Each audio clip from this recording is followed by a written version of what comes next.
Hello hi friends, good morning. Welcome back to my channel. This is Mayuri Raj. మళ్ళీ మేమైతే journey start చేసాం. ప్రయాగ్రాజ్ నుంచి ఎక్కడికి వెళ్తున్నాం అనుకుంటున్నారు? అయోధ్య ధామ్ రామ్ మందిర్కి వెళ్తున్నాం ఫ్రెండ్స్. ప్రయాగ్రాజ్ నుంచి మేము మార్నింగ్ స్టార్ట్ అయ్యాం. సో అయోధ్యకు వెళ్ళేసరికి మాకు ఈవినింగ్ అయిపోయింది. అక్కడ ట్రాఫిక్ కూడా చాలా ఉండే అయోధ్యలో. అదే లాస్ట్ డే కాబట్టి కుంభమేళాకి చాలా జనాలు వచ్చారు. సో కుంభమేళాకు వచ్చిన వాళ్ళందరూ అయోధ్య, వారణాసి అలా అందరూ దర్శనాలు చేసుకొని వెళ్ళిపోతున్నారు. వెళ్ళే దారిలో మాకు ఒక డాబా కనిపించింది. సో అక్కడ ఆగేసి మేమైతే ఫుడ్ తీసుకున్నాం. ఫుడ్ వచ్చేసి రైస్, చపాతి, పప్పు, పన్నీర్ కర్రీ ఇచ్చారు. బట్ అస్సలు బాగోలేదు ఫుడ్ అయితే.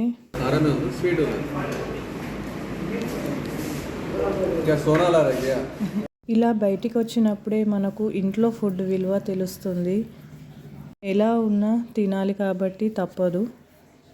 సో మేమైతే లంచ్ చేసేసి మళ్ళీ మా జర్నీ స్టార్ట్ చేసాం అయోధ్యకి.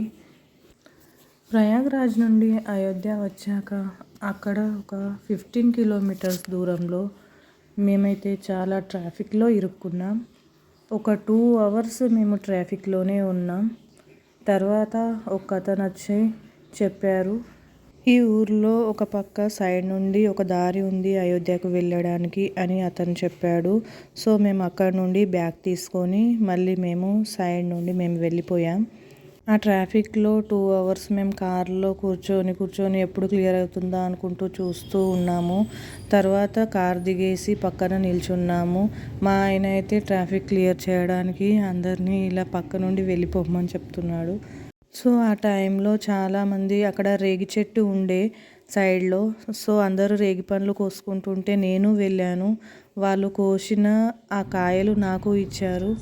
మీలో ఎంతమందికి ఈ రేగి పండ్లు అంటే ఇష్టం? కామెంట్ చేయండి. ఆ వ్యక్తి చెప్పిన రూట్లో మేమైతే అయోధ్యకు వెళ్ళిపోయాం. అయోధ్య రీచ్ అయ్యేసరికి మాకైతే చాలా నైట్ అయిపోయింది. టెంపుల్ టైం వచ్చేసి 11 o'clock క్లోజ్ చేస్తారని చెప్పారు. సో మేమైతే 8 o'clockకి అలా రీచ్ అయ్యాం. అయోధ్యకి వెళ్ళాక అక్కడ లాంగ్ డిస్టెన్స్లోనే కార్ పార్కింగ్ చేయాలని చెప్పారు. ఒక 2-3 కిలోమీటర్స్ డిస్టెన్స్లోనే మేము కార్ పార్క్ చేసి అక్కడ నుండి ఒక వెహికల్ తీసుకొని మేము లోపలికి వెళ్ళాం. మళ్ళీ తర్వాత రిక్షాతోని మేము టెంపుల్ దగ్గరలోకి వెళ్ళాం. బట్ ఒక 1 కిలోమీటర్ దూరంలో నుండి లైన్ స్టార్ట్ అయ్యింది ఫ్రెండ్స్. ఆ లైన్ నడుచుకుంటూ అలా వెళ్ళేసరికి ఒక 1 hour పట్టింది మాకు. ఆ లైన్లో చాలా పబ్లిక్ ఉన్నారు. ఎందుకంటే కుంభమేళా లాస్ట్ డే కాబట్టి ఆ రోజు చాలా భక్తులు వచ్చారు. జర్నీ చేసి చాలా అలసిపోయాం. అయినా కూడా మేము 2 kilometers నడిచాం. కానీ కాళ్ళు నొప్పి పెట్టలేదు. అంటే ఆ శ్రీరాముని లీల అది. జై శ్రీరామ్. ఇది వచ్చేసి అయోధ్య జంక్షన్. రామ్ మందిర్కి నియర్ బై అయోధ్య జంక్షన్ ఉంది. So no problem. అయోధ్యకి రావాలనుకున్న వాళ్ళు ట్రైన్ ద్వారా కూడా రావచ్చు. చూసారు కదా ఎంత పబ్లిక్ ఉన్నారో. నడుస్తుంటే అలా ఇంకా పెరుగుతున్నారే కానీ తగ్గట్లేదు. అంత భక్తి శ్రీరాముడు అంటే. మీలో ఎంతమంది రామ భక్తులు ఉన్నారు? సో శ్రీరాముని కోసం ఒక్క లైక్ చేయండి. నా ఈ వీడియో కనుక మీరు ఫస్ట్ టైం చూసినట్టయితే ప్లీజ్ సబ్స్క్రైబ్ చేసుకోండి నా ఛానల్. అలాగే support my channel friends. Like, share and subscribe. చూసారు కదా, ఇదే అయోధ్య ధామ్. దీన్ని అయోధ్య నగరి అని కూడా అంటారు. ఇక్కడ చాలామంది పోలీసులు అయితే ఉన్నారు. చాలా పబ్లిక్ కూడా వచ్చారు. సో ఒక 3 kilometers అలా నడుస్తూనే ఉన్నాం మేము. కొంచెం ఒక పోలీసు వాళ్ళని రిక్వెస్ట్ చేస్తే వాళ్ళు ఒక గేట్ నుంచి మమ్మల్ని వెళ్ళమని చెప్పారు. సో మేము కొంచెం మాకు ఒక 1 kilometer అలా తగ్గింది. మేము అలా వెళ్ళిపోయాం. మాకు ఈరోజు అసలు ఆ శ్రీరాముని దర్శనం అవుతుందో లేదో అని అనుకున్నాం. కానీ ఫైనలీ ఆ రాముని దర్శనం అయితే మాకు కలిగింది. ఇదే అండి ఎంట్రన్స్.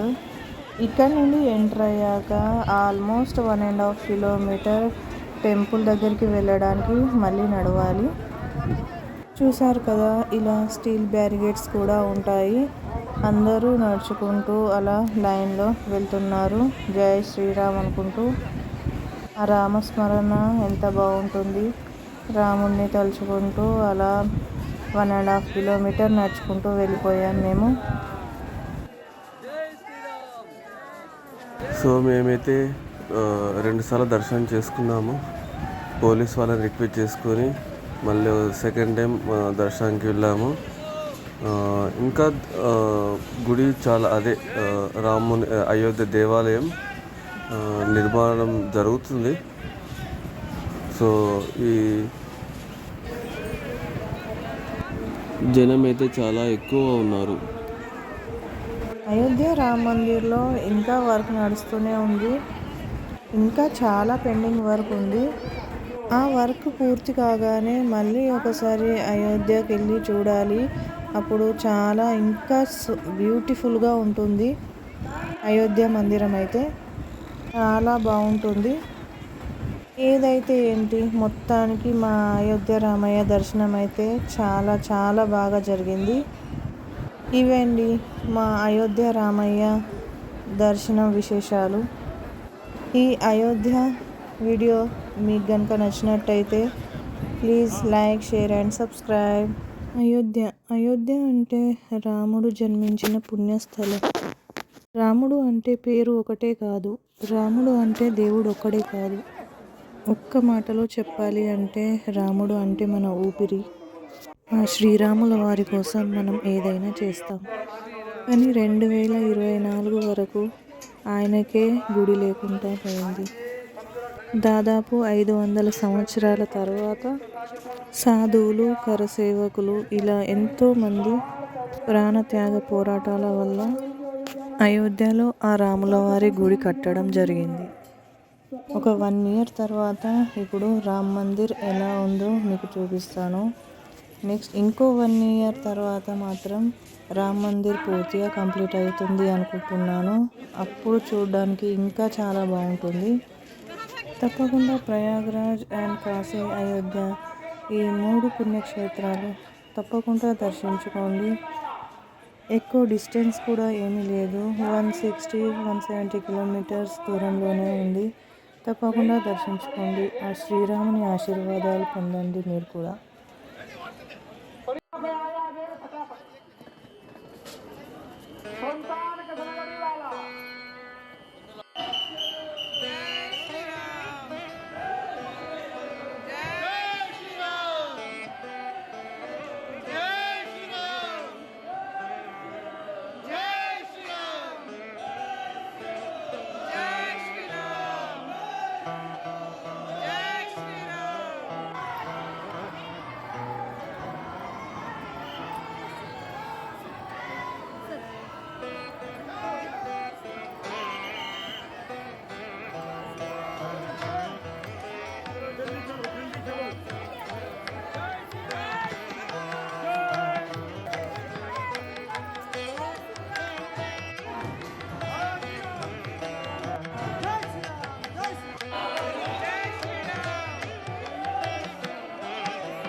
శ్రీరాముడు పుట్టి పెరిగిన ఇల్లు అంటే దశరథ మహల్, అదే అయోధ్య. ఆ బలరాముని దర్శన భాగ్యం అయితే మాకు కలిగింది. అయోధ్యలో బలరాముని ప్రాణ ప్రతిష్టాపన జరిగి 1.5 year అవుతున్నా కూడా ఇంకా కూడా లక్షల మంది జనాలు వస్తున్నారు ఆ బలరాముని దర్శించుకోవడానికి. అయితే చాలామంది ఒక సందేహంతో అడుగుతున్నారు, సీతమ్మ వారి విగ్రహం ఎక్కడా అని. నిజానికి రాముడు అయోధ్యలో జన్మించాడు కాబట్టి అందుకే ఫస్ట్ బలరాముని విగ్రహాన్ని ప్రతిష్టాపన చేశారు. అయితే ఇంకా ఆలయ నిర్మాణం జరుగుతుంది కాబట్టి ఆలయ నిర్మాణం పూర్తి అయ్యాక అప్పుడు రాముల వారు సీతా లక్ష్మణుల హనుమాన్తో దర్శనమివ్వనున్నాడు.